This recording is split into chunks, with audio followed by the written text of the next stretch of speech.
आप सबको श्रावण मास की हार्दिक बधाई, शुभकामनाएं। आज 4 जुलाई मंगलवार, आज के दिन सावन सोमवार का शुभारंभ हुआ है। आज सावन का ये महीना काफ़ी महत्वपूर्ण इसलिए इस साल क्योंकि 19 साल बाद सावन जो है 2 महीने का है। 30 अगस्त को सावन का समापन हुआ। इधर छत्तीसगढ़ का राजनीतिक पारा, राजनीतिक सियासत भी बहुत गर्म है। बीते कुछ दिनों से भारतीय जनता पार्टी के तमाम बड़े नेता सक्रिय हैं, कांग्रेस के तमाम बड़े नेता छत्तीसगढ़ में सक्रिय हैं और दोनों ही पार्टियों में बीते महीनों से कुछ बड़े घटनाक्रम भी हुए। चर्चा में गली मोहल्लों में चर्चा है कि कांग्रेस की सरकार बनेगी या नहीं, भाजपा वापस सत्ता में आएगी कि नहीं, कांग्रेस रिपीट होगी कि नहीं। ये तमाम तरह की चर्चे हैं। कुछ लोग दावा करते हैं कि कांग्रेस की वापसी होगी, कांग्रेस रिपीट करेगी, और कुछ लोग दावा करते हैं कि भारतीय जनता पार्टी की सरकार बनेगी, और कुछ लोग 50-50 की स्थिति में अनुमान लगा रहे हैं। इसके पीछे भौगोलिक और कई तमाम तरह की राजनीतिक कारण हैं। लेकिन बीते कुछ दिनों से जो घटनाक्रम हुआ उस पर हम नज़र डालें तो 5-4.5 साल जो कांग्रेस की सरकार है, मुख्यमंत्री भूपेश बघेल ने बेशक कई मामलों में बेहतर काम हुए। आप खेत खलिहान के मामलों में बेहतर काम हुए, किसानों के मामले में अच्छा काम हुआ है, गाय गोबर के मामले में अच्छा काम हुआ, किसान कथित तौर पे खुश हैं। लेकिन इस बीच जो घोटालों की बात सामने आई, जैसे रेत घोटाले, कोयला घोटाला और शराब घोटाला, और जिस तरह से छत्तीसगढ़ सरकार के कई बड़े अधिकारी, कई बड़े नेता जेल में हैं, उसने कहीं दप्पा लगाने का काम किया। और जो चीज़ सरकार बनने के समय आई थी 2.5 साल वाली बात, टी.एस. सिंहदेव और भूपेश बघेल के बीच, उसको लेकर भी कहीं न कहीं सरगुजा बेल्ट जो अंबिकापुर का बेल्ट है उसमें कहीं नाराजगी थी कांग्रेस के प्रति। लेकिन अब एक बड़ा घटनाक्रम छत्तीसगढ़ में बीते दिनों जब कांग्रेस में घटा कि टी.एस. सिंहदेव को अचानक दिल्ली बुलाया गया और उनको मुख्यमंत्री की जिम्मेदारी दे दी, तो इसके कई मायने निकाले जा रहे हैं। ये कहा जा रहा है कि सरगुजा क्षेत्र में डैमेज कंट्रोल को करने के लिए टी.एस. सिंहदेव को उप मुख्यमंत्री बनाया गया। कुछ लोग कहते हैं कि आने वाले चुनाव में टी.एस. सिंहदेव कांग्रेस का बड़ा चेहरा हो सकते हैं, कांग्रेस का नेतृत्व करने वाला चेहरा हो सकते हैं, क्योंकि जो 2018 में कांग्रेस चुनाव जीती थी, निसंदेह भूपेश बघेल की जो जमीनी मेहनत थी वो तो थी, लेकिन जो टी.एस. सिंहदेव द्वारा बनाया गया घोषणा पत्र था उसने सोने पे सुहागा वाला काम किया और छत्तीसगढ़ में कांग्रेस प्रचंड मतों से बहुमत से विजयी हुई। और उसके साथ ही भाजपा निरंतर पतन की ओर जाती गई, कमज़ोर होती गई। उसके बड़े नेताओं में आपसी गुटबाजी की बात सामने आने लगी, छोटे और बड़े नेताओं के बीच तालमेल जैसी कोई बात नहीं थी। तो तमाम तरह की शुरुआती जो दौर थे उसमें ये कहा जाने लगा कि कांग्रेस रिपीट करेगी और भाजपा कहीं कोई मुकाबले में नहीं आएगी। लेकिन स्थिति थोड़ी सी बदल रही है, स्थिति अब थोड़ा सा बदलता हुआ दिख रहा है। तो शुरुआत इसकी हुई जब 22 जून को अमित शाह यहाँ आए, दुर्ग आया, और एक तरह से उसको चुनावी बिगुल फूकना कहा जाएगा। उन्होंने संकेत दे दिया कि छत्तीसगढ़ में हाल में भारतीय जनता पार्टी की सरकार बननी है। साम दाम दंड भेद शुरू हो गया। कांग्रेस के कुछ नेता भाजपा में शामिल होने लगे, भाजपा के कुछ नेता कांग्रेस में शामिल होने लगे। नंद कुमार साय जैसे दिग्गज भाजपा के नेता कांग्रेस में शामिल हुए, तो कई और नेता भाजपा में शामिल होने की तैयारी कर रहे हैं। तो पूरा सियासी माहौल गर्म है, सियासी पारा पूरी तरह से गर्म है। अब छत्तीसगढ़ की राजनीति में एक और बड़ी घटनाक्रम होने जा रहा है। 7 जुलाई को प्रधानमंत्री नरेंद्र मोदी का छत्तीसगढ़ की धरा पे आगमन होगा, और इसके साथ ही एक तरह से भारतीय जनता पार्टी का चुनावी आगाज शुरू हो जाएगा। हालांकि चुनावी आगाज दोनों पार्टियों का चल रहा, बूथ चलो अभियान दोनों पार्टियों ने बूथ पे फोकस किया और बूथ पे ज़्यादातर ध्यान दे रहे हैं। तो 7 जुलाई को नरेंद्र मोदी जी आएंगे और उसके बाद जो राजनीतिक फिजा बदलेगी, जो राजनीतिक हवा बदलेगी, उस पर नज़र रहेगी राजनीतिक समीक्षकों की, मीडिया की, पत्रकारों की, नेताओं की, दोनों दलों की। तो प्रधानमंत्री जी भिलाई में जो ओवर ब्रिज बना है, सुपेला का ओवर ब्रिज और पावर हाउस का ओवर ब्रिज तो शुरू हो चुका है और लेबरापारा का ओवर ब्रिज का काम चल रहा है, तो शायद उसका लोकार्पण करें और IIT जो भिलाई में है उसका लोकार्पण करें और 7,000 करोड़ के जो नई परियोजनाएं हैं उसका भूमि पूजन करेंगे रायपुर।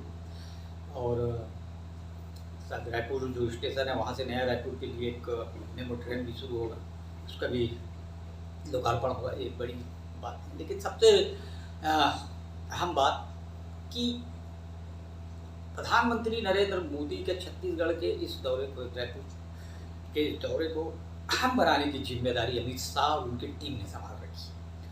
अमित शाह को भारतीय जनता पार्टी का बेशक चाणक्य कहा जाता है। पिछले बार भी उन्होंने 60+ का नारा दिया था, लेकिन भाजपा 15 सीटों में सिमट गई थी। और इस बार कहा जा रहा है कि अमित शाह पूरी जिद में है, ठान के बैठे हैं कि किसी भी तरह छत्तीसगढ़ में सत्ता पाना है, भाजपा की सरकार बनाना है। और जो जानकारी हमको मिली है, एक अखबार जो लीडिंग अखबार है छत्तीसगढ़ का, कि बीते 1-1.5 महीने से अमित शाह की टीम छत्तीसगढ़ में सक्रिय है। 100 से 150 लोगों की टीम है जो एक विधानसभा का सर्वे कर रहे हैं। तो पहला जो सर्वे रिपोर्ट में उन्होंने अमित शाह को सौंपी है वो संतोषजनक रिपोर्ट नहीं थी, अब इसलिए अमित शाह पूरी ताकत छोड़ दी है और लोगों की टीम बढ़ाई जा रही है। कौन सीट जीतने लायक की स्थिति में है और कहाँ बराबरी की स्थिति है और कहाँ भाजपा किस सीट पर चुनाव हार सकती है, इसकी पूरी समीक्षा की जा रही है। और सबसे बड़ी बात है कि यहाँ के जो नेताओं में गुटबाजी, उसकी शिकायत लगातार अमित शाह को मिल रही थी। लगातार ये बात सामने आ रही थी कि यहाँ के नेताओं से अमित शाह के नेताओं में आपस में जम नहीं रही है और इसके चलते यहाँ संगठन कमजोर होता जा रहा है। और वर्तमान में भूपेश बघेल के मुकाबले या टी एस सिंहदेव के मुकाबले भाजपा के पास कोई बड़ा चेहरा नहीं। रमन सिंह को अब चूका हुआ मान रहे हैं, शायद अब वो भाजपा उन्हें नेतृत्व ना दे, मुख्यमंत्री ना बनाए, नए चेहरे की तलाश भाजपा कर सकती है। तो उसकी तैयारी में भी भारतीय जनता पार्टी जुड़ी है कि कोई नया नेतृत्व, कोई नया चेहरा भूपेश बघेल और टी एस सिंहदेव के मुकाबले दिया जाए। नए चेहरे की तलाश भी की जा रही है। फिलहाल भारतीय जनता पार्टी के पास ऐसा कोई चेहरा नजर नहीं आ रहा है। कहते हैं कि अमित शाह 5 जुलाई को, यानी नरेंद्र मोदी की सभा के 2 दिन पहले रायपुर आएंगे। वहाँ 5 जो प्रमुख बड़े नेता हैं छत्तीसगढ़ के, उनसे चर्चा करेंगे, उनसे बातचीत करेंगे और उसके बाद एक तरह से आप समझिए कि अमित शाह ने पूरी कमान संभाल ली है छत्तीसगढ़ की। और एक और जो खबरें सामने आ रही है कि छत्तीसगढ़ में जो ईडी के बड़े अधिकारी और IB के बड़े अधिकारी वो यहाँ डेरा डाल चुके हैं, यानी कुछ उस मामले में भी बड़ा होने वाला है। ईडी IB के मामले में भी कुछ बड़ा होने वाला है। तो बहुत सारी राजनीतिक घटनाक्रम अभी छत्तीसगढ़ में घटने वाली है। अमित शाह का दौरा, अमित शाह का छत्तीसगढ़ का पूरी तरह कमान संभाल लेना, यहाँ के नेताओं की जो लगातार शिकायतें मिल रही थी उसको लेकर अमित शाह की प्लानिंग, उनकी रणनीति, फिर नरेंद्र मोदी का आना और इतनी बड़ी सभा का आयोजन, कहीं ना कहीं भारतीय जनता पार्टी ने छत्तीसगढ़ के चुनाव पे पूरी ताकत झोंकना शुरू कर दिया है। पूरे रणनीति के तहत, पूरे प्लान के तहत एक विधानसभा में भारतीय जनता पार्टी और उसके रणनीतिकार, यहाँ तक कि संघ के लोग, स्वयंसेवक भी तैयारी में जुटे। देश भर से प्रचारक, विस्तारक भाजपा के संघ के छत्तीसगढ़ बुलाए जा रहे हैं। छत्तीसगढ़ के एक सीट पर, एक मंडल पर, एक बूथ पर सर्वे चल रहा है, समीक्षा चल रही है, बूथ को, मंडल को मजबूत बनाने का काम चल रहा है। तो आने वाले दिनों में छत्तीसगढ़ की राजनीति किस करवट बैठेगी, घटनाक्रम क्या क्या नए होंगे, इस पर हम नज़र बनाए रखेंगे। और आपको बता दें कि भिलाई टॉकीज में हमने अपने चैनल में हमने एक नया एपिसोड शुरू किया है, सियासत। हम हर दिन आपको छत्तीसगढ़ की सियासत की जानकारी देंगे, छत्तीसगढ़ की सियासत में घटने वाली नई घटनाक्रम की जानकारी देंगे। हम बताएंगे आपको कि हम अगर विधानसभा छत्तीसगढ़ के विधानसभा तक आपकी पहुँचेंगे, वहाँ की स्थिति बताएंगे, कौन जीत सकता है बताएंगे, किसकी सरकार छत्तीसगढ़ में बन सकती है बताएंगे, कांग्रेस कहाँ कमज़ोर है, कांग्रेस कहाँ मजबूत है, इसकी हम आपको जानकारी देंगे। भारतीय जनता पार्टी कहाँ मजबूत है, कहाँ कमज़ोर है, ये हम आपको बताएंगे। हम बताएंगे कि आम आदमी पार्टी के छत्तीसगढ़ में दस्तक हुई। अभी बिलासपुर में आम आदमी पार्टी के जो संस्थापक हैं, संयोजक हैं, दिल्ली के मुख्यमंत्री अरविंद केजरीवाल, उनकी बड़ी सभा हुई। सभा तो बड़ी थी और निश्चित तौर पे भाजपा और कांग्रेस की उस सभा पर नज़र थी। तो आम आदमी पार्टी के आने वाले समय में छत्तीसगढ़ की राजनीति में क्या स्थिति रहेगी, क्या भूमिका रहेगी, क्या प्रभाव डालेगा, क्योंकि छत्तीसगढ़ की राजनीति में 2 बार प्रयास हुआ तिकोनी स्थिति बनाने को। छत्तीसगढ़ में आमतौर पर 2 ही दल बहुत ज़्यादा मजबूत स्थिति में, तीसरे दल का उदय की थोड़ी थोड़ी संभावना बनती फिर क्षीण हो जाती है। बहुजन समाज पार्टी तो यहाँ है, लेकिन बहुत प्रभावशाली रही है, 1 या 2 सीटों में छत्तीसगढ़ के उसका प्रभाव। और जब छत्तीसगढ़ के दिग्गज नेता स्वर्गीय विद्याचरण शुक्ल जी कांग्रेस से अलग होकर एनसीपी में गए, तो उन्होंने यहाँ नेशनल राष्ट्रवादी कांग्रेस पार्टी खड़ी करने का प्रयास किया और उस समय भी काफ़ी अच्छा प्रदर्शन रहा राष्ट्रवादी कांग्रेस पार्टी का। हालांकि राष्ट्रवादी कांग्रेस 2003 में 1 सीट ही जीत पाई थी, बल वर्मा चंद्रपुर, लेकिन उसके वोट का प्रतिशत 7%, जिसने कांग्रेस काफ़ी गरीब बिगाड़ दिया।